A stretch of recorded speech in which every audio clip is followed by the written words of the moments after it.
Actually, itong preaching ko na ito is hiniram ko po sa yung pastor po namin sa Davao, sa Tagum City, Tagum Bible Baptist Church.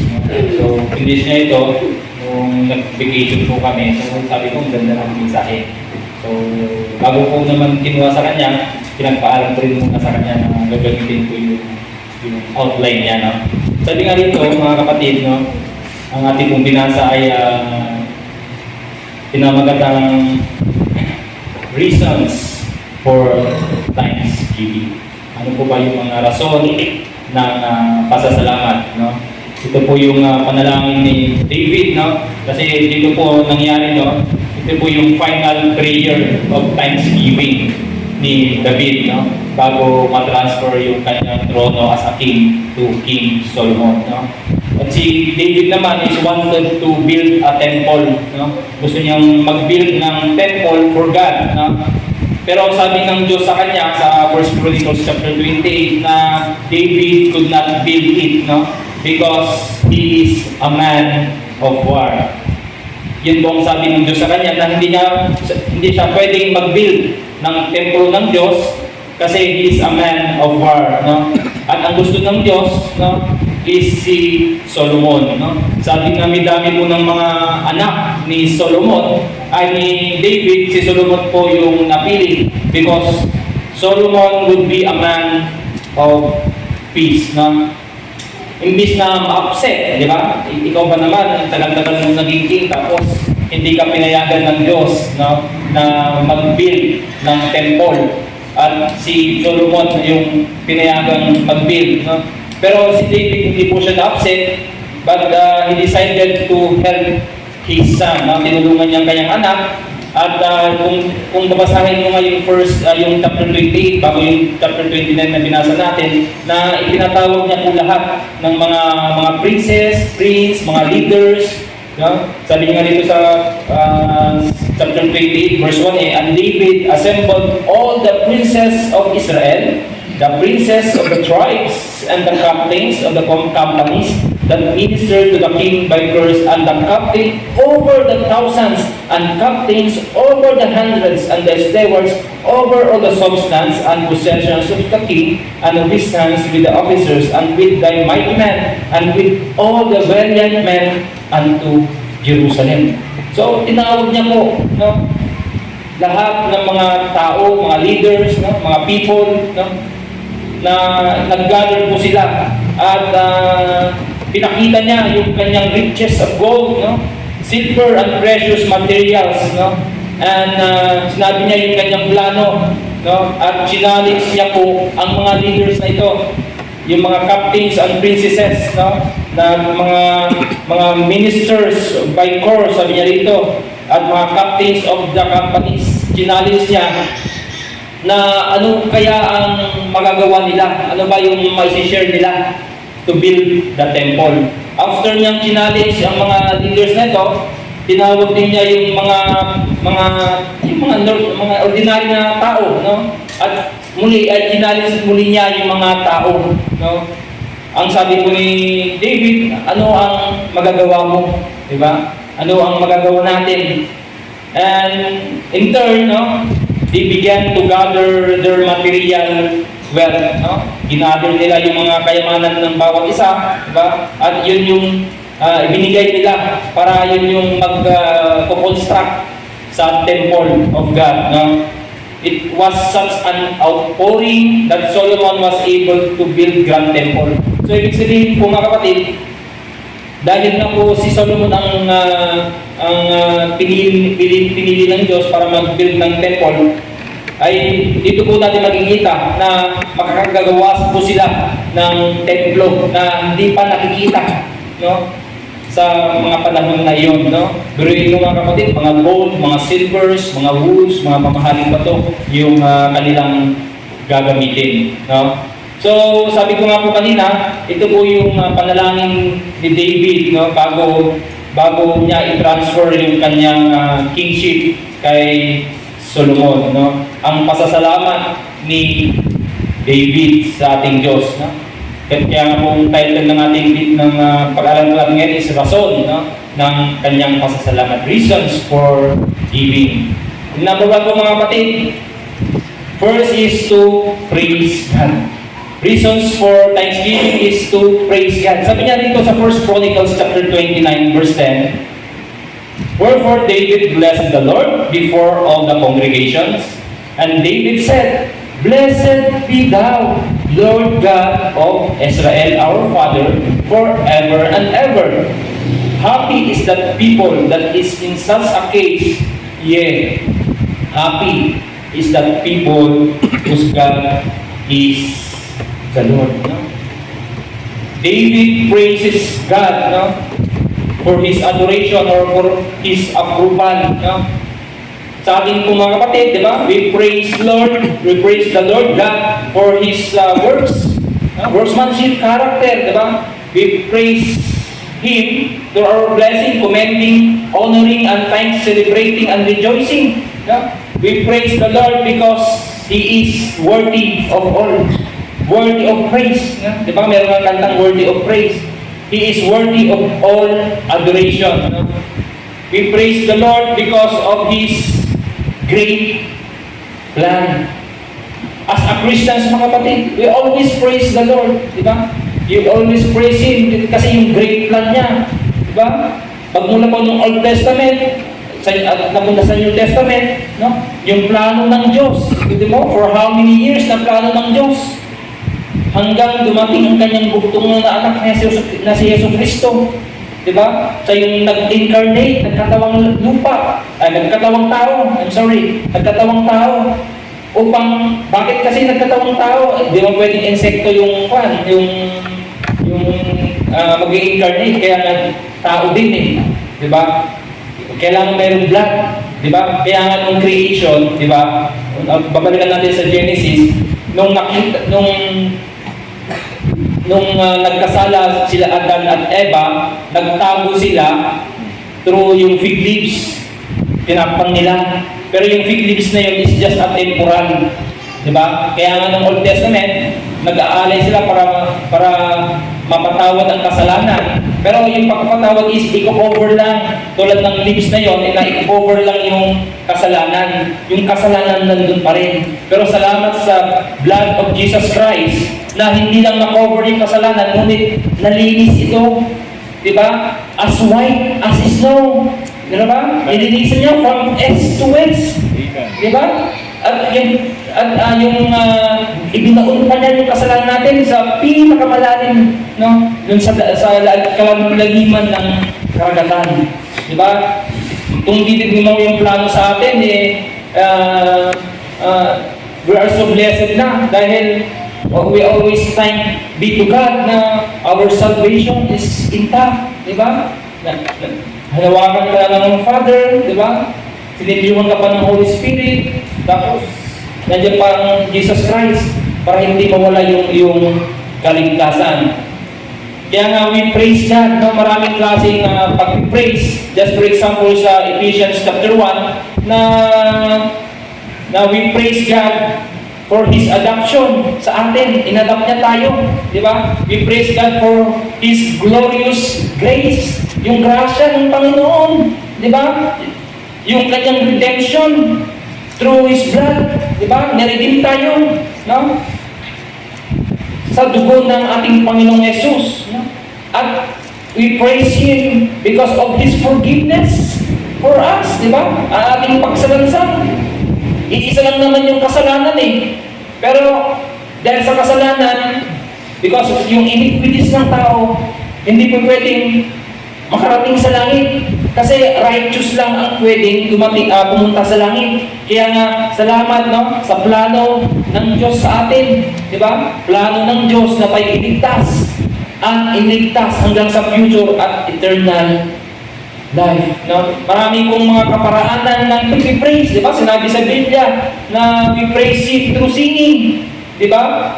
Yung iba naman, sabi nito, we praise Him through dancing. Pero huwag kayong mali nito, kasi nung si David ay sumayaw, nagsala ni David, is through private, nasa private room siya. Kaya nga po ang Panginoon natin mga baptist, It's okay to praise Him through dancing, pero in privately, no? Kasi pag pinipraise mo sa publicly, di ba, iba yung tingin ng tao eh. Di ba? Yung ganun-ganun. Tapos, in the rivers of diba? Yung kanta, ginagawang sinasayaw-sayaw. Diba? Ganun-ganun. Tapos, nagiging-hindi. Ikaw naman na lalaki lang at tao lang, matitem. Kaya lagi ko narinig sa preaching ni Pastor Choi na kapag ini-invite po siya sa mga malalayong lugar, hindi po pwedeng hindi niya kasama yung kanyang asawa. Di ba? Kasi tao lang ako, matitem ako. Di ba? Inaamin niya. Totoo yun. Tao lang tayo at natitem. Kaya nga, kung meron siyang speaking engagement sa US, di ba? Sa ibang bansa, sa Europe, ay laging kasama ni Pastor Choi yung kanyang asawa. Kaya yun ang natutunan ko sa kanya, no? Na if ever, no, na ma-invite din tayo, di ba? Kasi sabi ko nga, I'm praying, hindi ako maging pastor, maging evangelist, no? To share His word, no? Kasi alam niyo po mga kapatid, no? Ang burden ko, ewan ko kung hindi po ang burden niyo. Ang burden ko is kaluluwa. Kapag hindi ko po na-share yung gospel, nagsakit iti puso, tirita. Kaya kailangan na may preach yung kanyang salita para gumaan yung loob ko. Diba? Kaya nga po, marami po tayong yung mga tao nga, di ba, pinipraise natin. Di ba? Your Honor, His Excellency, Mayor. Di ba? Kahit nga presidente ng school, di ba? Yung mga principal natin, di ba? Kagalang-galang na ganito. How much more yung ating Diyos na nagligtas sa atin? Di ba? How much more yung Diyos na lumikha sa atin? Di ba? Pinipraise na rin natin, ay bro, salamat ang ganda ng ginawa mo. Kaya nga po natin laging sinasabi, pag meron nagpipraise sa atin, ano po yung sasabihin natin? To God be all the glory. Diba? To God be all the glory. Hindi po ating glory. Ngunit sa Diyos lamang ang kapurihan at pasasalamat. Yan po yung unang ginawa ni David sa 1 Chronicles chapter 29 verse 10. Na sa kanyang pasasalamat, pinuri niya ang Diyos. Kaya nga sa ating panalangin, di ba? Kapag tayo nanalangin, ano yun? Acts, di ba? Adoration, confession. Ano yung thanksgiving, supplication, di ba? Ina-adore niya muna na the Lord of Lords, King of Kings, na gumawa ng langit at lupa. Kahit nga sa 1 Chronicles, kasunod itong verse na to, yung 18 na ang nag-God of Abraham, Isaac, Jacob. Diba? Yun din po kasi ang Diyos natin. No? Kaya salamat sa Panginoon na meron tayong chance na kumanta po rito, mag-special number to praise Him. Kasi sabi niya, ang isang bagay para may praise ang Panginoon is ang ating pagkanta. No? Even sa musical instruments, akala niyo ba yung pagtugtog niyo? Tumutugtog lang kayo, di ba? Red cut the tape ako, di ba? Pero yung pagtugtog niyo mga kapatid, no, I encourage to all lahat ng mga marunong mag-instrument. Yung pagtugtog mo, musical instrument, pinipraise mo ang Panginoon.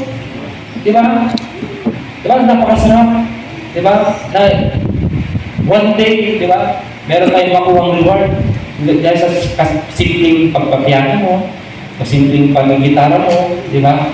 Simpleng yung ukulele, di ba? Kaya salamat sa Panginoon, nagagamit yung mga boses ng bawat isa. And we praise Him all the time. Kaya nga pag may questions, God is good all the time. And all the time, God is good. That's why we need to praise Him. Praise our God. Praise our Savior, Jesus Christ. Praise Him all the time. Number 2 points po mga kapatid is to acknowledge God's sovereignty. Sabi niya sa 1 Chronicles chapter 29 verse 11, Thine, O Lord, is the greatness and the power and the glory and the victory and the majesty, for all that is in the heaven and in the earth is Thine. Thine is kingdom, O Lord, and Thou art exalted as head above all. No? Ina-acknowledge natin mga kapatid, yung soberanya ng ating Panginoong Diyos. over all His creation. Kaya mali yung naririnig ko na God created the heavens and the earth, and the rest made in China. Mali po yun. Ang totoo po, everything on earth, everything in the heaven is God created. Hindi po ako naniniwala na God created the heaven and earth and the rest is made in China. Diba? Mali-mali po yun. But God and everything is made by God. Diba? Hindi na sa tao ang kadakilaan, mga kapatid. No? Yung greatness na yan, hindi sa ating mga lakas, not in our power. Diba? Hindi sa ating glory o gloria, hindi sa ating katagumpayan na sa victory and majesty, pero sa ating Diyos lamang na buhay. No? Kaya ina-acknowledge natin yung kanyang ginawa, ang kanyang soberanya. Diba? Kapag kayo naglalangin, napapasalamat tayo, salamat nga o Diyos. Diba? Sa yung binibigay na grasya sa amin, sa pang-araw-araw namin. Diba? To acknowledge God's sovereignty. No? Pangatlo po mga kapatid, mabilisan po ito, mga more than 30 minutes lang, is to proclaim God's giver. Sabi niya po sa 1 Chronicles chapter 29, verses 12 to 13, both riches and honor come of thee, and thou reignest over all, and in thine hand is power and might, and in thine hand is to make great and give strength unto all. Now therefore, our God, we thank thee and praise thy glorious name. No? Sabi ni David sa kanyang panalangin of thanksgiving, sa inyo nagmumula ang kayamanan. Sa inyo nagmumula ang karangalan. No? Kayo ang naghahari sa lahat. Greatness over all. No? Paglayin ninyo ang kapangyarihan at kadatalaan. At kayo ang nagbibigay lakas at kapangyarihan sa lahat. Pinasasalamatan namin kayo, O Diyos, sabi nga rito sa verse 13, at pinipuri ang inyong maluwalhating pangalan. Kung sa iba nga, ina-acknowledge natin na salamat sa nag-donate, di ba, ng electric fan, di ba, lalo sa labas, yung mga paraffle-raffle. Salamat sa nagbigay ng ganito, especially yung mga panahon ng COVID-19, di ba? Salamat, kaya lagi kong sinasabi, di ba, na hindi good works yung salvation natin. Dahil kung good works yung salvation natin, ang dami ng mayayabang sa langit. Tama po, di ba? Maraming mayayabang, sasabihin ng mga nasa langit, ang dami kong tinulungan ng COVID. Di ba? Ang dami kong binigyan ng ayuda. Di ba? Ang dami kong binigyan ng pera, ang dami kong tinulungan walang makain. Ang dami kong isinakay sa yung mga pumapasok sa trabaho dahil walang masakyan sa Maynila. Hindi, ang yayabang na ng mga tao sa langit, di ba? Payabangan na ang good works, kung good works ang kaligtasan, di ba? At kung religion din ang kaligtasan, di ano na lang ang silbi ng ating Panginoong Jesus na pumunta siya rito sa lupa. Na siyang nagbayad ng ating kasalanan, di ba? Na siyang pinahirapan, di ba? Na siyang pinatay, at dumanak ang kanyang banal na dugo sa bundok ng Kalbaryo kung ang kaligtasan ay religion. Di ba nga po? Kaya nga, salamat no? Sa God's giver that we proclaim that in John 3:16, for God so loved the world that He gave His only begotten Son, that whosoever believeth in Him should not perish but have everlasting life. Akala natin, tayo lagi nagbibigay, especially sa mga tithes, sa mga offering, sa mga kinukolekta dito sa church. Pero ang katotohanan, yung binibigay natin, ang Diyos ang nagbigay sa atin. Iba na balik naman natin ito para sa kanyang kapurihan. No? Ito yung pasasalamat natin. Kaya nga maraming doktrina, yun po mga kapatid, na ang tithes daw hindi na ayon ngayon. Sabi nga yung mga pagtuturo dito, since kay Abraham nagtitithes na. Diba? Kapag pumunta ka, mag-praise ka sa ating Panginoon, mag-offer ka. That they are not empty-handed, laging may dala ang mga tao upang magpapasalamat sa ating Diyos, di ba? Paano mo maibibigkas? Kaya nga, even sa salvations, na sinasabi nila na wala nang sinner's prayer, ay ano na lang yung Romans 10:9, that if thou shalt confess with thy mouth that Jesus is Lord, and believe in thy heart that God raised Him from the dead, thou shalt be saved. Di ba? Na kailangan mong ibigkas ng iyong bibig. Di ba?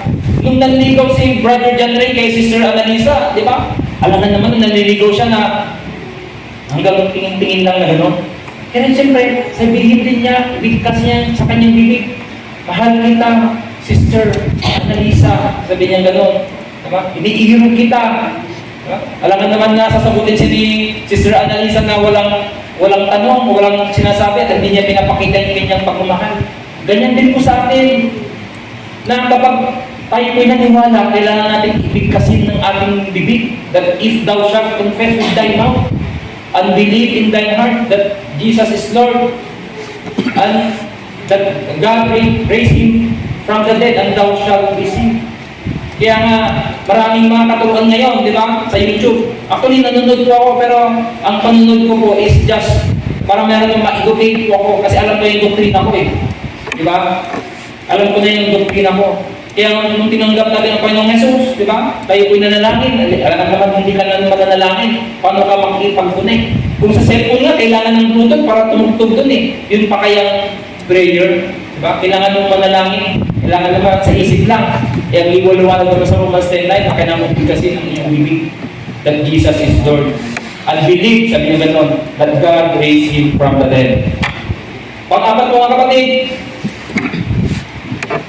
to recognize our dependency upon God. Sabi sa 1 Chronicles chapter 29, verse 14-15, but who am I and what is my people that we should be able to offer so willingly after this sort? For all things come of thee, and of thine own have we given thee. For we are strangers before thee, and sojourners, as were all our fathers. Our days on the earth are as a shadow, and there is none abiding. David acknowledged that dependency upon God. Sabi niya sa wikang Tagalog, ngunit sino ako? Sabi niya, at ang bayang ito. Buong puso kami nagkakaloob sapagkat ang lahat ng ito ay galing sa inyo. Ibinabalik lang namin, sabi ni David. Tulad ng aming mga ninuno, kami ngay mga dayuhan at naglalakbay lamang. Ang buhay namin sa daigdig na ito ay parang anino at pasalamatan lamang at pansamantala lamang. Ang buhay ng ating buhay dito sa lupa ay pansamantala lamang, is just like a shadow. Kaya nga nagpapasalamat si David dahil alam niya eh. Kasi yung mga susunod na verses na ito is dito na po yung chapter na pinaka-final at mamamatay na si David. Kaya nga sabi ni David, alam niya sa sarili niya na pagamat siya ay King David na tinatawag ng mga tao, pero alam din niya na meron din katapusan ang kanyang buhay. No? At nagdidepend lang ang ating si King David, si David sa ating Diyos. Diba? Kaya nga sa atin, no, dapat huwag tayong magdepende sa mga tao. Diba? Laging magdepende lagi sa Diyos. Kaya nga, minsan isip ko, kailangan ko ng buffer siguro pag mag-apply si Mrs. Rosales, yung Regional Medical Center doon, yung Estrella. Sabi ko, kailangan ko siguro ng buffer. Isip ko nga doon lapitan ko si Congressman Abante. Siyempre, kailangan daw ng buffer kasi yung hospital ko na iyon is political hospital. So, bago ka makapasok doon, meron kang buffer. Pero sabi ko, sa sarili ko, bakit ako lalapit sa tao? Diba? Lalapit ako sa Diyos. Diba? Kung yung talagang kalooban, hindi makukuha si Mrs. No, sa trabaho. That's why, what we need to recognize is, we need to recognize our dependency upon God. No? Kahit sa ating mga trabaho, diba? Sa ating mga negosyo, diba? Kahit nga minsan, alam niyo po, minsan, Tinatanong ko sa sarili ko, wala man lang bumibili ng mga kamember ko ng baptist. Sa LPG, wala pang 8. Pero, nag-depend pa rin ako sa Diyos. Di ba? Pag ako mag-depend sa tao, di ba? Kaya nga, God will provide. Tama. Di ba? Kahit wala pang uri yung customer. Pero salamat, mga kapatid. Hindi ko man sinasabi na kayo bumili. Pero, God will touch your heart. Amen. Kapatid siya. Ako hindi ko kasama sa preaching yun. Pero maraming mag-New Year na, di ba? Nawa, no? Kung iba nga, yung tulungan natin, how much more yung kapatid natin sa pananampalataya. Di ba? How much more ako makapag-focus sa salita ng Diyos. Di ba? Actually, iniyak ko mga kapatid. Kasi wala man lang support. Pero I will depend the living of my family sa ating Panginoon Diyos. Number 5 po mga kapatid is to declare that God tests us. Sabi sa 1 Chronicles chapter 29 verse 17, I know also, my God, that thou triest the heart and hast pleasure in uprightness. As for me, in the uprightness of mine heart, I have willingly offered all these things, and now I have seen with joy thy people, which are present here, to offer willingly unto thee. No? Si Yahweh na aming Diyos, sabi ni David, ang lahat ng kayamanan ito na aming binibigay para ipagpagawa ng inyong tahanan ay sa inyo rin nagmula. In verse 17, alam kong sinasaliksik ninyo ang puso ng bawat tao. Kaya na, sa every situation, mga kapatid, no? Test tayo ng Panginoon. Diba? Hindi lahat ng masasalamat ay nakakuha ka ng magaganda. Diba? Minsan, pag naghanap ka ng trabaho, diba? Tulad ni Brother Rumen, diba? Sa mga for almost a year, diba? Na nag-apply siya dun sa pupuntahan niya. Tinetest siya ng Panginoon, pero salamat sa kanyang buhay, di ba? Actually, pag titignan ko nga siya, nakapag-encourage din sa akin kahit na maraming nawala sa kanya, pero nandyan pa rin siya. Di ba? Na ginagamit ng Panginoon. Di ba? Sa ating trabaho minsan delay. Di ba? Minsan yung iba walang bonus, pero God tests us. No? It tries our heart. Kung ano ba yung puso natin, mga kapatid. Di ba? Inuhulma pa tayo ng Diyos. No? Para sa 2024. Di ba? Na maraming man lang, minsan, kahit ako'y naglilinis dyan sa group namin sa ambassadors, mahirap din kasi man, sabi ko, nawa, Panginoon, na sa susunod na schedule namin,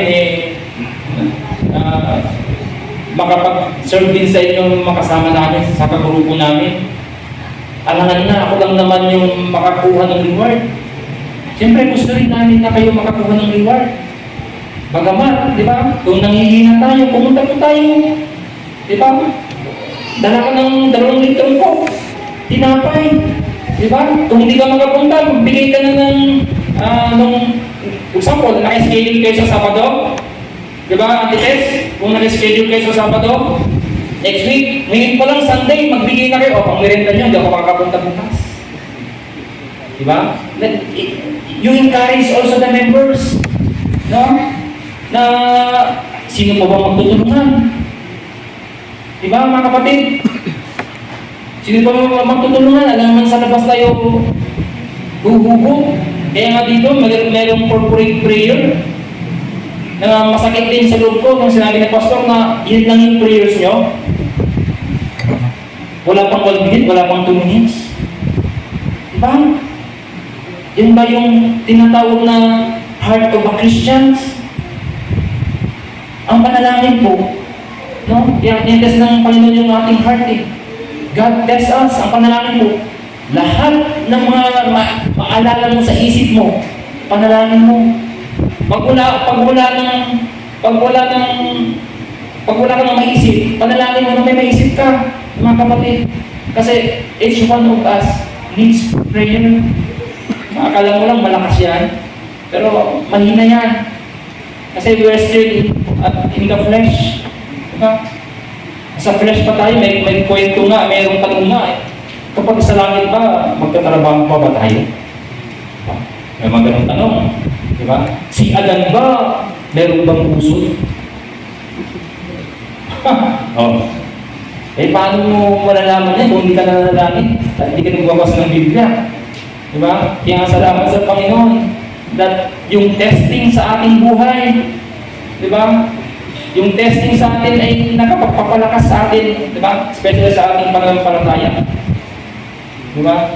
Sabi nga sa Proverbs 73, the finding pot is for silver and the furnace for gold, but the Lord trieth the heart. Even sa James chapter 1, diba sabi niya rito, James chapter 1 verses 2 to 4, my brethren, sabi niya, count it all joy when you fall into diverse temptations, diba? Knowing this, that the trying of your faith worketh patience. But let, sabi niya, patience have her perfect work, that ye may be perfect and entire wanting nothing. Kaya salamat sa Panginoon, no? Na yung panalangin ni David, no? Despite na mayaman na siya, di ba? Despite na meron na siyang Bathsheba, di ba? Sa kanyang pagkakasala, di ba? Sabi nga ni ni Preacher Denny, Bathsheba, kasi nakitang naliligo at babaeng naliligo at nakikita niya sa baba, Bathsheba. Pero salamat sa Panginoon, di ba? That even God, Christ, test us, no? Sa mga circumstances, no? Eh, hindi yung salvation ang nawawala, kundi yung joy lamang. At salamat sa Panginoon na nire-remind tayo ng prayer ni David na kailangan nating purihin ng Diyos. In number 1, di ba? Kailangan natin siyang purihin.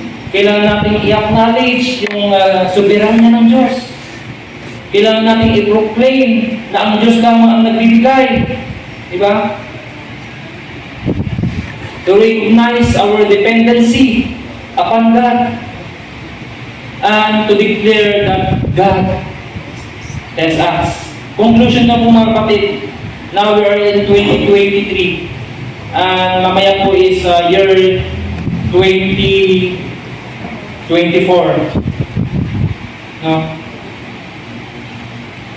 Sa buong taon, no, na tayo ay malakas, sa buong taon na nandito po tayo, no, na pinupuri ang ating Diyos. Ano naman kaya sa 2024 ang kaya nating iwanan? Yung iwanan nating hindi magaganda. Diba? Pwede mo kaya iwanan yung pagiging late mo? Diba? Pwede mo kayang iwanan yung mga, alam mo na, yung hindi pagtulong sa grupo. Diba? Imbis na, kung ngayong 2024, no, magiging masigasig ka na sa iyong grupo. Diba? Kaya nga sabi ni Pastor, kung bakit ni-reshuffle yung grupo, para baka, sabi niya, baka mag-serve na siya sa Panginoon. Kaya nga ni-reshuffle eh. Baka mahiya siya sa leader. Di ba? Pero hindi man nahiya sa Diyos. Pero ang pinakaunang dapat mahiya sa Diyos. Kasi naka-schedule naman tayo. Di ba? Yung pamilinis lang naman dito, isang oras lang. Hindi naman siguro sasabihin mo, pag nasa langit ka na at wala kang crown, sasabihin mo sa sarili mo, sayang. Sana naglinis na ako ng sayang. Diba? Sana nagdilig na ako ng halaman dyan. Sayang, naglinis na ako ng toilet. Sayang, nag-solvate ako. Diba? Sayang. Diba? Ano kung kaya mong elect? Diba? Ano kung kaya mong iwanan ng mga hindi magagandang bagay ng 2023 para sa 2024? At ano naman yung kaya mong give? Ibig sabihin, kung masipag kang mag-solving ng 2023, dapat dalhin mo yun sa 2024. Di ba? Kung nasigasig kang magsundo, di ba, ng mga kapatid, dapat masigasig ka din sa 2024. Actually, yung pagsusundo yung isa sa pinakamahirap. Di ba? Mas madaling maglinis. Oh, mas madaling magdiligyan ng halaman. Alam mo kung bakit mas mahirap ang pagsusundo? Ang pag natin 8:30 Bible study. 7 o'clock pa lang, alis ka na dito. Para masundo mo lang yung mga kapatid na sa malalayo ka. So, babalik ka na naman. Pagkatapos ng service, magtuturo ka ng mga bata, aantayin ka nila, ihatid mo na naman sila. Di ba? Kaya nga, kung meron na akong extra, bibigyan ko yung mga yung mga tagapagsundo natin, kahit mga pang-bilihan ng book. Di ba? Kaya salamat sa kanilang buhay, di ba? Na ginagamit. Kasi one of the hardest ministry. Alam niyo po, ang preaching, ito yung pinakamadali. Di ba? Pinakamadali.